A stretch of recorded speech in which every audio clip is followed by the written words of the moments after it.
অভিমান, পুরনো ক্ষোভ এগুলো শুধু আপনাদের না, গর্ভস্থ শিশুর মনেও গভীর প্রভাব ফেলে। তাই আমি আজ আপনাদের সাথে শেয়ার করব এমন ৩টি সিক্রেট যা আপনাদের মধ্যে এই অভিমানের বোঝাকে অনেকটাই নামিয়ে ফেলবে। নাম্বার 1, কাগজে লিখে পুড়িয়ে ফেলুন।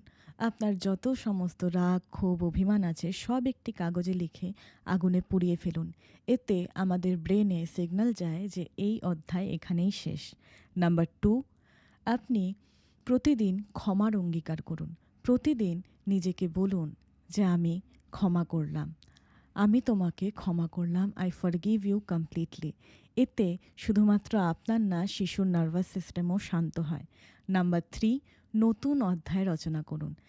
আপনি পুরনো সমস্ত কিছু ভুলে গিয়ে নতুনভাবে সব কিছু শুরু করুন। হয়তো একসাথে হাঁটা বা নতুন কিছু গান শোনা, ছবি তোলা, এই সমস্ত স্মৃতিকে মনে জায়গা দিন।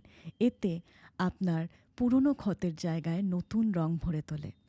যদি এটা আপনাদের মনে হয় যে এটা আপনাদের জন্য ইউজফুল, তো কমেন্ট করুন, শেয়ার করুন দম্পতির সাথে। কারণ আপনার রাগ, ক্ষোভ, অভিমান যত কমবে, যত সুন্দর স্মৃতি আপনি রাখবেন সেই জায়গাতে, যত আপনি মুক্ত হবেন এই সমস্ত কিছুর থেকে, ততই আপনি আপনার শিশুর জন্য এক নিরাপদ, মুক্ত ভবিষ্যৎ তৈরি করছেন। ধন্যবাদ।